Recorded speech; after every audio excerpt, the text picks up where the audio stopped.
bonds or something like that. So the foundation of this market is fine, and so don't worry about the market. It will not be crashing. I did sit next to Peter Schiff last night, and we do disagree on just about everything.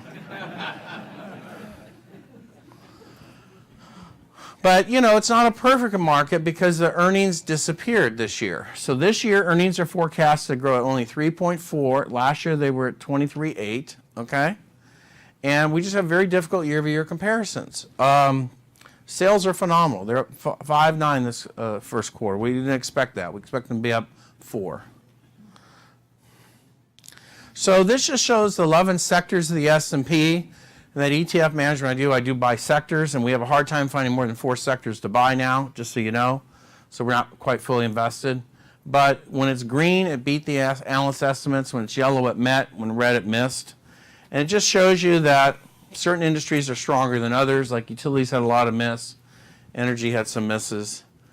CNBC always pumps financials, and they had a fair amount of misses. So we just got to be very, very careful in this environment. The other thing is, this is the market this quarter, this year went up when their earnings estimates were cut. So we built a bit of a bubble that had to be pricked, and it looks like they're pricking the tech bubble mostly. And some of you may know I recommended Nvidia. We still like Nvidia long term. It dominates artificial intelligence, but it has no earnings for 2 quarters. So we basically told if you're a weenie, you can buy it in August, but if you're really brave, you can buy it now. But I would rather most people buy it in August. NVIDIA makes all the artificial intelligence that drives the cars and things. The other thing is margins are now under compression. Sales are up 5.9 this quarter in the S&P. Earnings are only up 3. When earnings are not growing as fast as sales because the margins are under compression.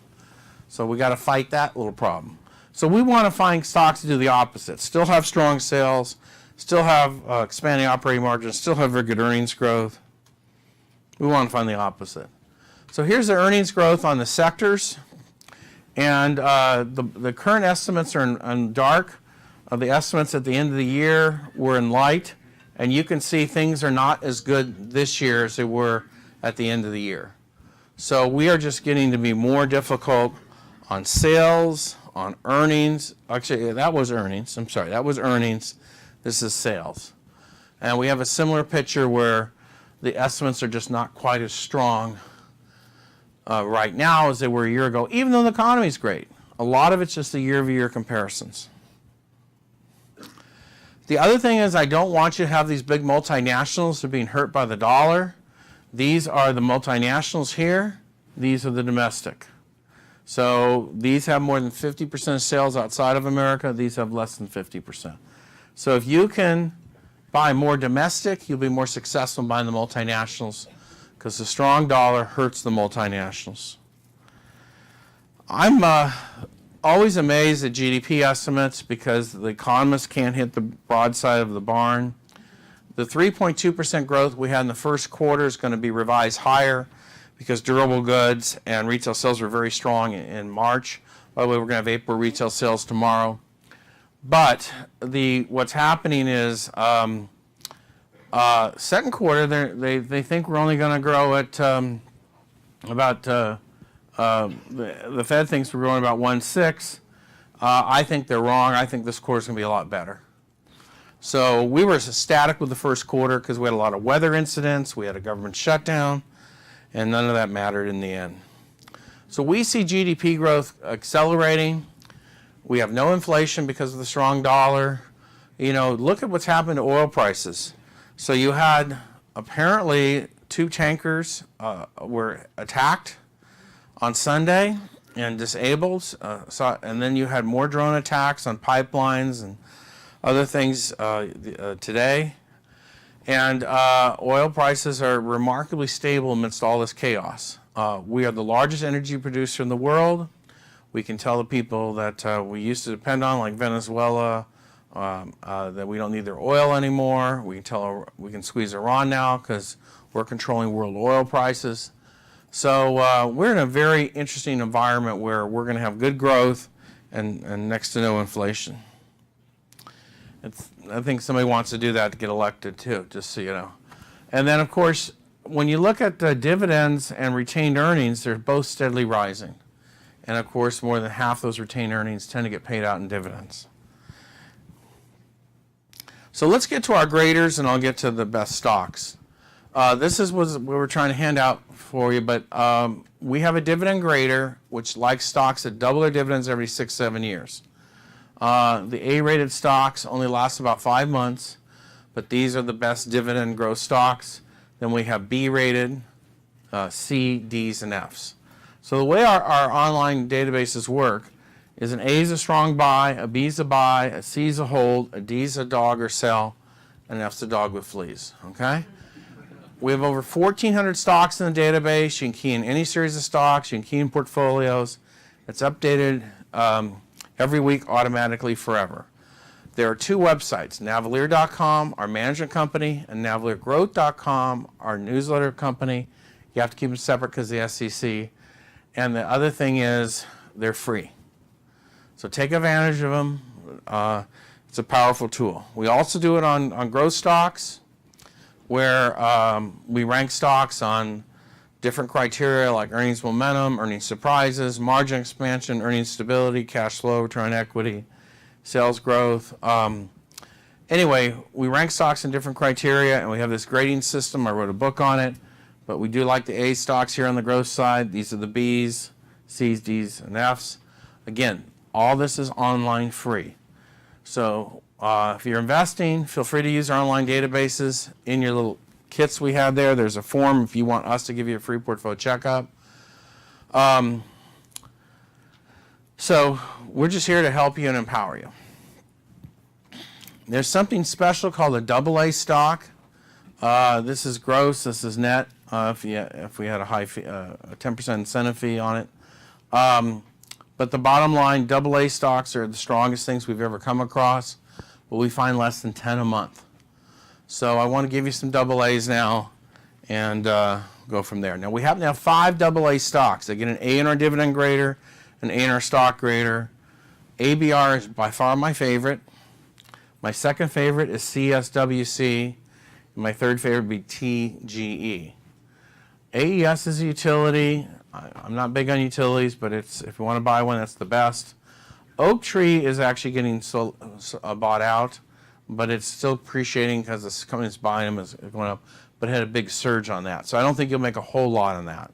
So if you want the best dividend stocks, ABR, CSWC, and TGE, these are approximately 8% dividend yields, and that's not too bad either. So you can have your cake and eat it too and get growth with your dividends. A little bit about the history of dividends. We have dividends in blue here. You can see how steady they are. They're hovering around 2%.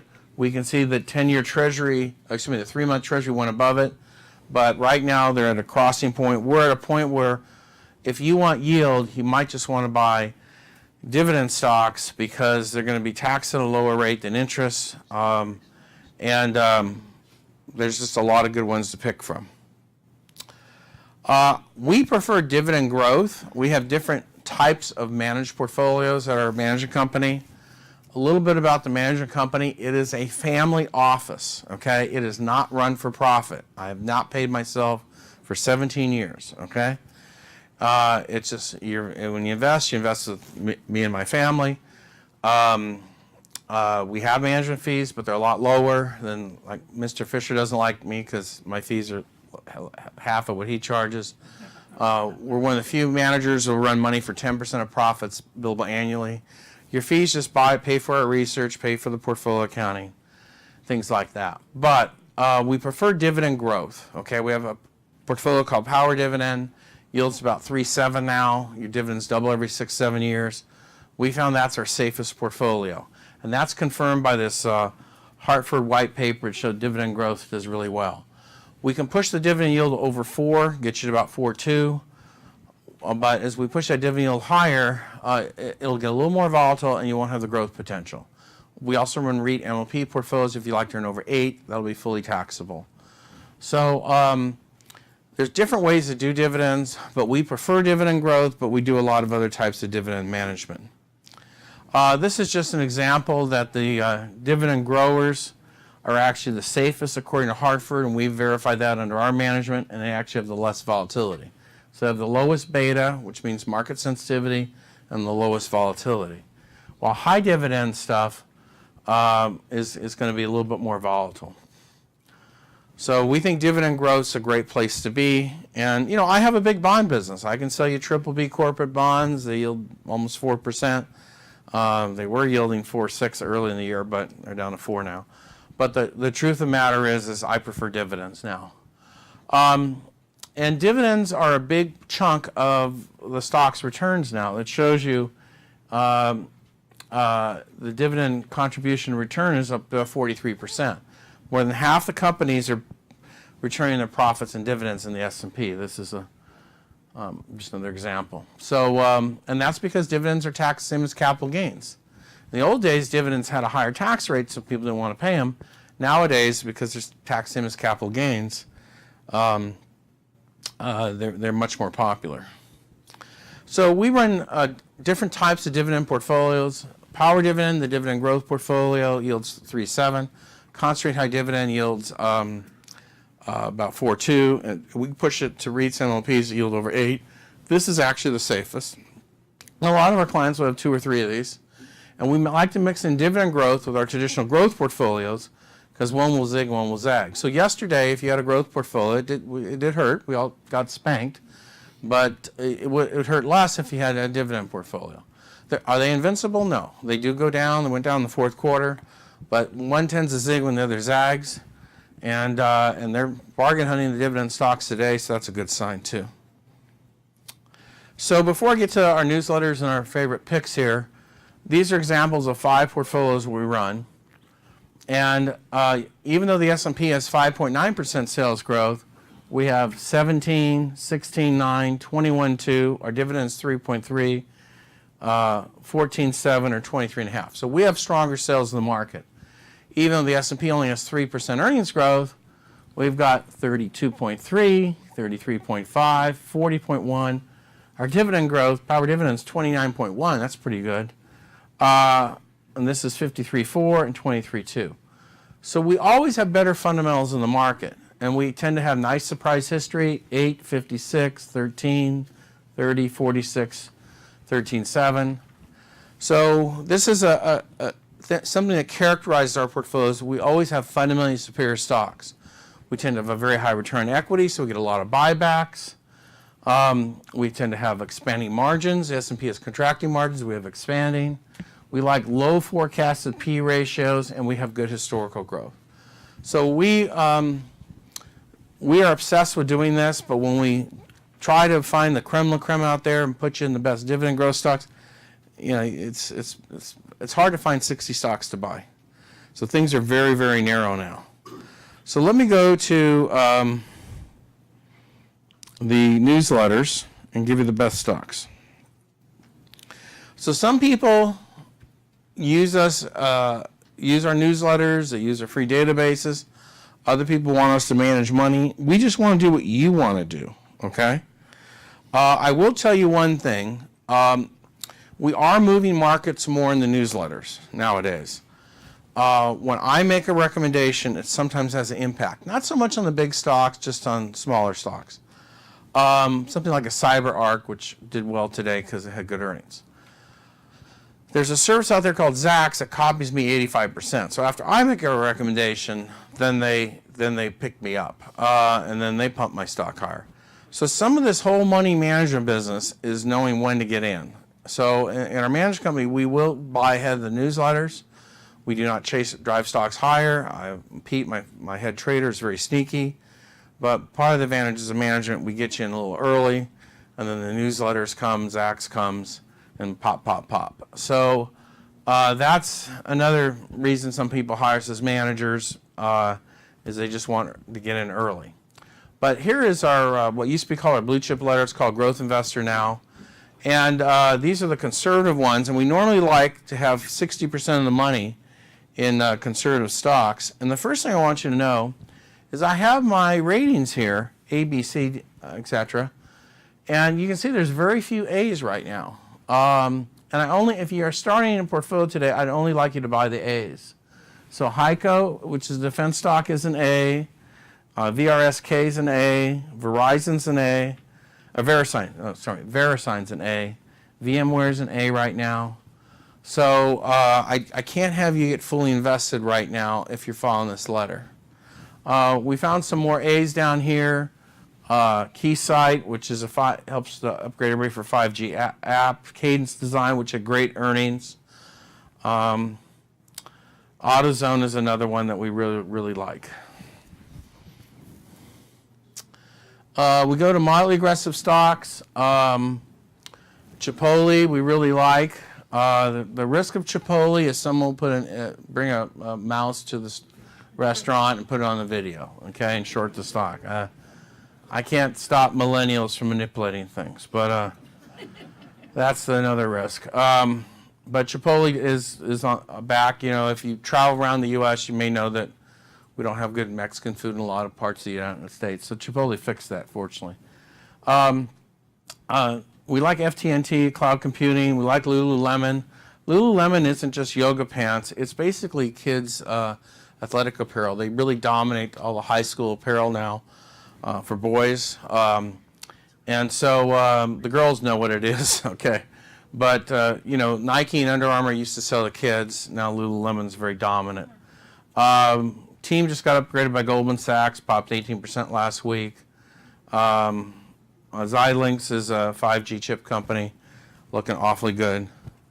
But I only like you to buy A's now because the markets are very narrow.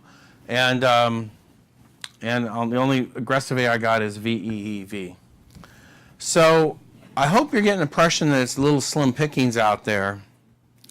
And we have our elite dividend payers, which are some of our best dividend stocks. Now these start off as double A's and then they fall in rank. And just ask for my passcode, okay? So let's see what we got here. So you find ABR, which I showed you earlier. We got American Eagle Outfitters, Celanese, CNX Midstream, another oil company, Capital Southwest, we talked about earlier. So we have some good double A's. We also have the online performance here, how much these stocks have made already for us. But, you know, we have Marathon Oil if you want to get a refiner here. Integrasol Ran is a good one. We just added that. But we will have the best dividend stocks in this service too. Let's see. Boeing is an A-rated stock, believe it or not, right now. I know it's under a little pressure, but they'll fix everything. Just so you know, I have a lot of clients that are pilots. What would happen is Boeing put on software for the plane to pick up speed as it got near small speed, and the pilots have to turn it off if they want to fight the computer. So what happened with Lion Air and in Ethiopia, the pilots were fighting the system. It was called the trim. If you've been in a cockpit, it's the wheel. And so the U.S. pilots knew how to fly it, but I guess some of the international pilots weren't as well trained. And that's unfortunate. And also in the U.S., the cockpit is, the co-pilot has about 1,500 hours on average, and international airlines might be under 100. And it's also kind of a macho cockpit internationally, while here it's more, everybody does a lot of work. So this thing's going to get fixed, and the plane is safe, obviously, with proper pilots. And but the you know, we have more petroleum companies, a furniture company here. We got to be careful of that one because that's going to be impacted by the Chinese tariffs probably. But we always have the best dividend stocks here, and here's some aggressive ones. Medifast is the diet company, Moles, BG Staffing, a little bit more marginal. It's a placement company. I want to just show you more aggressive services and what a diversified portfolio looks like. So we have much more aggressive services. We have breakthrough stocks, which is more small to mid cap. We tend to earn you more money, but it can be a little bit more volatile. We also have more trading type services like accelerated profits, Again, we will hold stocks here only 4 to 5 months. This is more for pensions and things like that.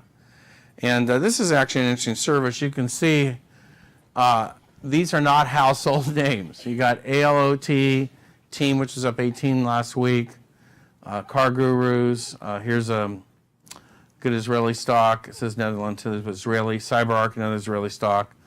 Here's a Chinese stock. It says Thailand, but it's Chinese. OLED. None of these are household names, and we don't hold these stocks very long. But this one's up 21.62. I'm down on this one, but we have a good win ratio here. So these are the ones that tend to jump on our recommendations. So if you want to have these, management might make it easier on you because then I can just buy them in advance. So what we like to do is we have an allocation tool to ask you a few questions. And we like to figure out if you're a conservative investor, moderately aggressive, or more aggressive.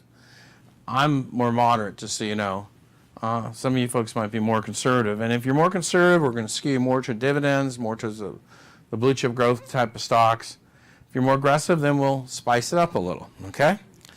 And but here's what one of our portfolios would look like, and this is essentially the top 50 stocks. Oh, before we do that, we have an allocation tool. You can key in how much money you want to invest and tell you how many shares to buy. This is very important because you have to trim stocks as they get risky. So if you buy 200 shares, and now I tell you you're only supposed to have 103, then you can start to trim. You might want to look at your capital gains calendar to do that. But basically, here's what a good portfolio looks like for us. And these are our top 5 dividends, top 6 dividend stocks right now, all A-rated. Here's our top quality growth stocks right now. They're more conservative. Some are A-rated, A and B rated. Which ones do we have here I didn't mention?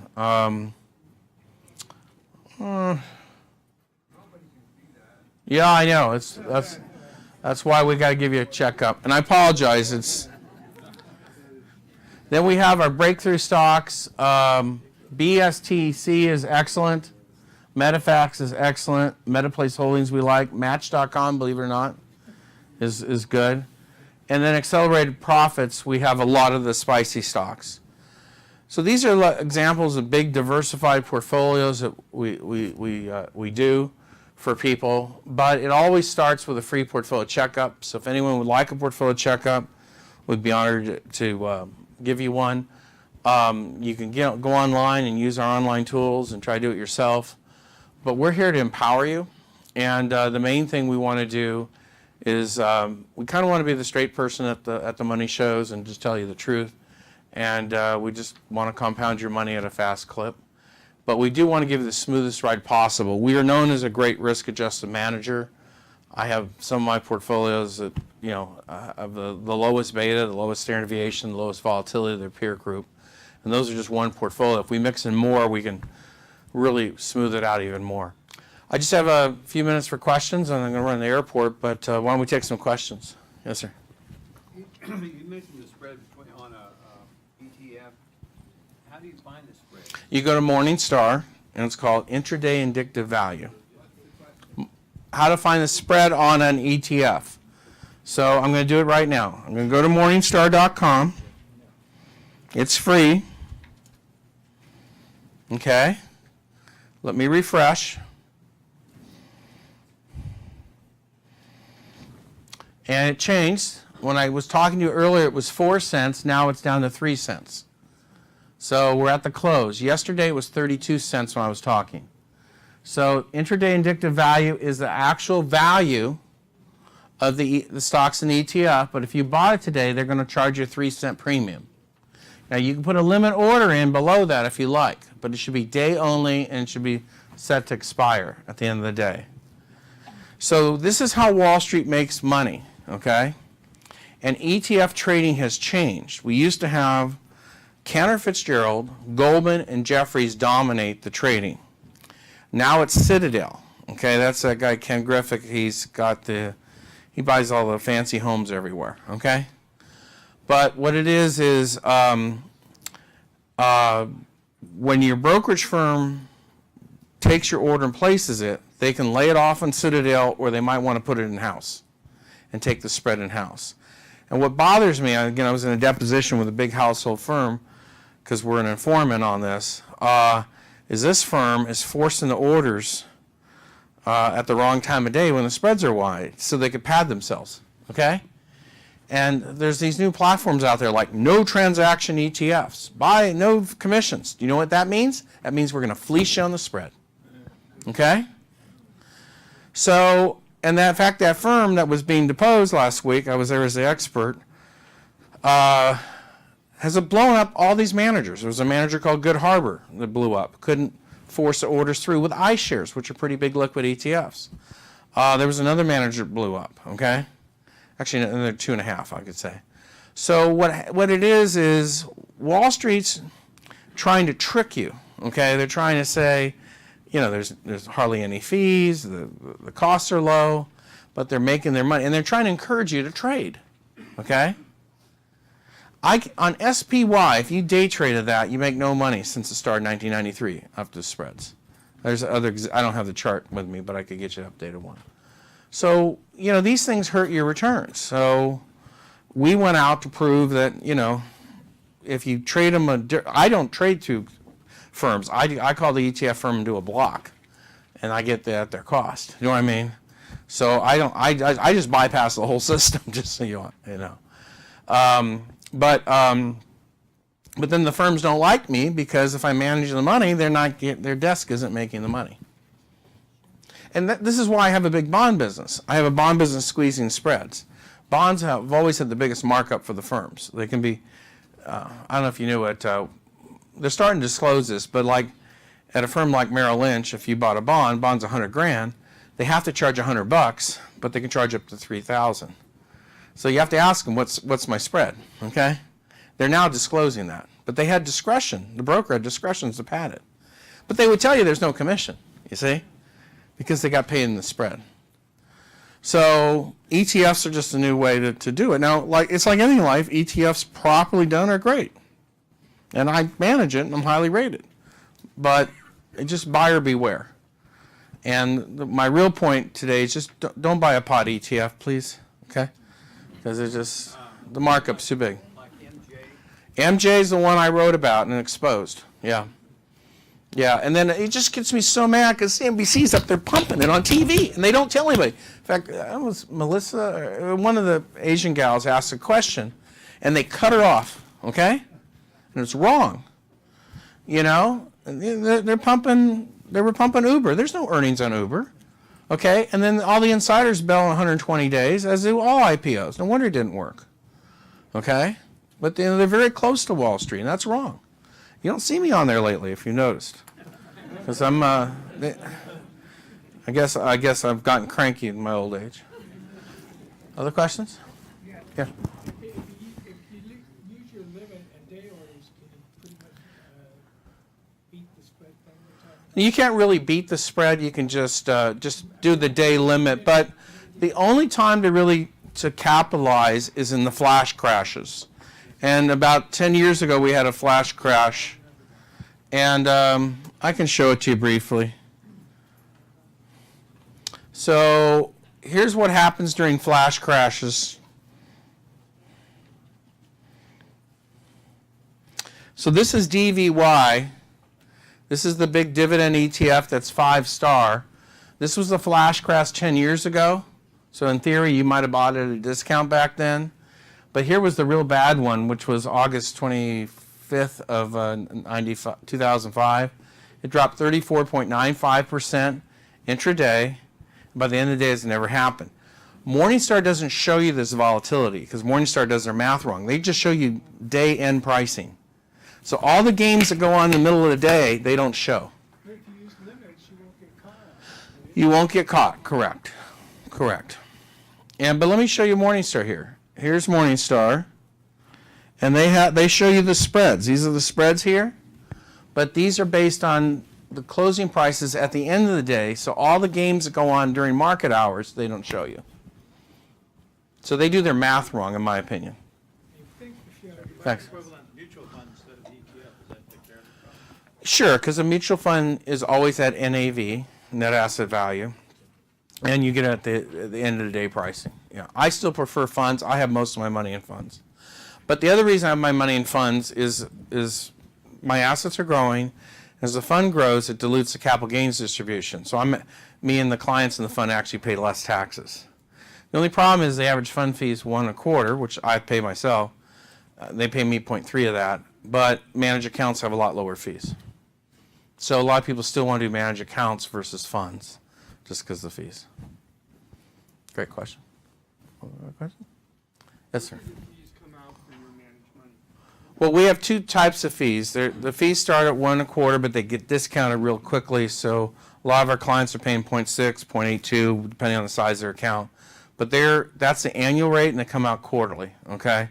So if it's 80 basis points, you get 0.2% every quarter, and there's a sliding scale. We're one of the few managers who will run money for 10% of profits once a year, net of all costs. So some of our clients only pay us once a year, and only if we make them money. We find that's very popular in dividend management. People hate having fees in their dividends. This came up yesterday. Obviously, when you do your itemized deductions, management fees are hard to write off nowadays because it disappeared off the form. You can have your account put in as an itemized deduction, but if you own a house and stuff, it just gets really tough because everybody hits alternative minimum tax. What's your minimum account size? Per strategy, it's $100,000. Our median account's about a little more than 800,000 client, and but we're here to help you. So we think we need. I mean, the bare minimum would be $200,000 because I'd put you half dividend, half growth, but we could start to mix in other portfolios to get it even smoother. So we can do a better job with $300,000 or $400,000 because I can blend more things in. So our goal is to show you the best mix we can do, given your pain threshold, risk tolerance, and as people get older, they usually want more dividend income. We like to show you how you can pull out 7.5% a year and not have principal erosion with a good plan. But with us, you also have to believe in fundamentals, okay? Some people don't. I have a problem with my kid, the one that just graduated from Stanford, because they told him that, I can just do algorithms. You know what I mean? Yeah. But I believe in fundamentals, so when CyberArk goes up today because they had good earnings, that's what I'm obsessed with. Good question. All right, one more question here. Invest retirement accounts we get? Of course. Just so you know, the way managed accounts work is the money's domiciled at Charles Schwab. Okay, I don't have custody of funds, so it's your money.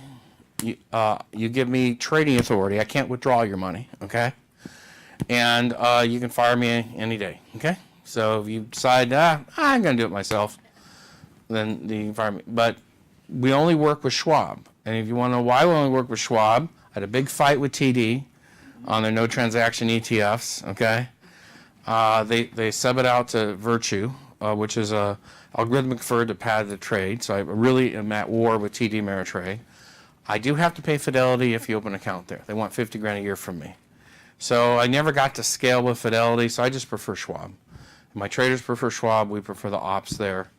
So the accounts, now, do we have accounts other places like UBS and stuff? Yes, okay. But we prefer Schwab if you can. Oh, out of Reno? Out of The Schwab office in Reno is actually the largest in the world because we have the California corporations put their money there, and it's a long story. There's a big Schwab bank there, but yeah, we can deliver. I think we send the forms to El Paso right now. It used to be out of Phoenix, and no, Schwab is operationally phenomenal. So you could sell a stock at Schwab and not tell us, and we go to sell it, and we wouldn't let us sell it. Other firms we'd sell it, we'd have a trader, we'd have to journal it, all that stuff. But Schwab is just phenomenal ops-wise, so we're very pleased with them. And execution-wise, we're ecstatic with them.